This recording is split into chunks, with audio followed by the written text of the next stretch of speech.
আজ বানাচ্ছি চিকেন রেশমি কাবাব। তো চিকেন ম্যারিনেশনের আগে আমি কাঠিগুলোকে জলে ভিজিয়ে দিলাম আর একটা চাটনি বানিয়ে নেব, যার জন্য আমি 2 মুঠো পুদিনা পাতা, 1 মুঠো ধনে পাতা, 7-8টা কাঁচা লঙ্কা, লেবুর রস আর নুন দিয়ে একটা সুন্দর চাটনি বানিয়ে নিচ্ছি।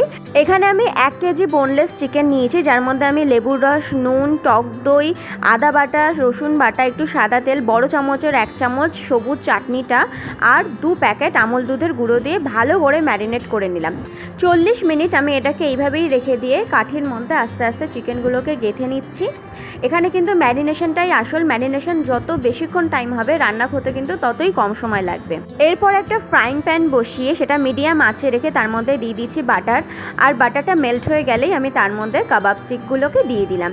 এরপর 10 মিনিট ধরে এইভাবে উল্টে পাল্টে এটাকে সেঁকে নিতে হবে, একটা স্মোকি ফ্লেভারও চলে আসবে। পরে নামিয়ে নিলেই রেডি হয়ে যাবে চিকেন রেশমি কাবাব, যেটা কিন্তু গ্রিন চাটনি আর অনিয়নের সাথে খেতে ফাটাফাটি লাগে।